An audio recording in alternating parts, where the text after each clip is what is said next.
there's a lot of people saying, call for a general strike, call for a general strike. The majority of Americans don't know what a general strike is. And so our responsibility is to talk about it, expand consciousness about it, and to actually create the conditions in which working people can generate and really exercise their own power, the power that they already have for themselves.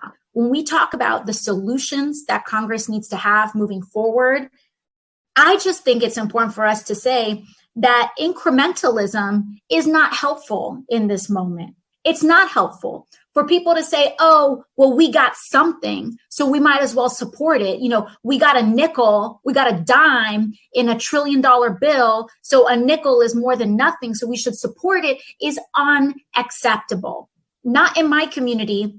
A nickel doesn't help. It's like putting a Band-Aid on an enormous wound. It's not going to help us. And the thing is that I would be amenable to accepting this kind of logic if Congress actually was in session and convening. But if you're going to say, and if we're going to say that this new bill is going to give us $5 and then Congress is going to peace out for another month-long recess, I'm here to say that that's not going to help our communities. And we have to make sure that we demand meaningful change and meaningful assistance for working families. That means $2,000 a month plus $1,000 for your kids recurring. What I can say is that if it matches up with what has been reported, I will not support this bill. Personally, I'm not speaking for a caucus, I'm not speaking for a delegation, I'm not speaking for anybody, but as the person who's representing the most impacted district in the country, my constituents are upset. My constituents were upset about the first package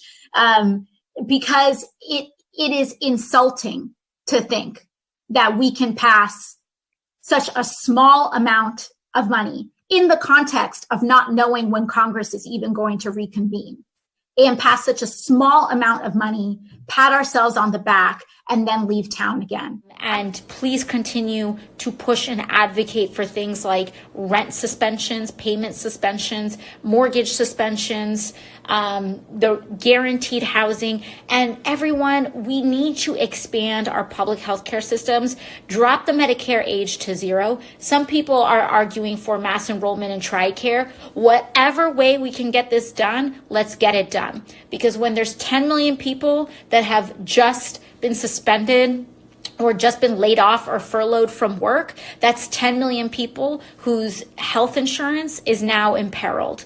And there is no reason why you getting laid off from work should be the animating basis for you not being able to see a doctor. Healthcare is a human right. Us is that this is only a rich society for a very small amount of people, and it is a brutal, barbarian society for the vast majority of working class Americans, because 40% of us couldn't even afford a $400 emergency before this thing started.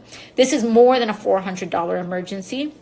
And we're really going to have to step up and completely change our approach to our public systems.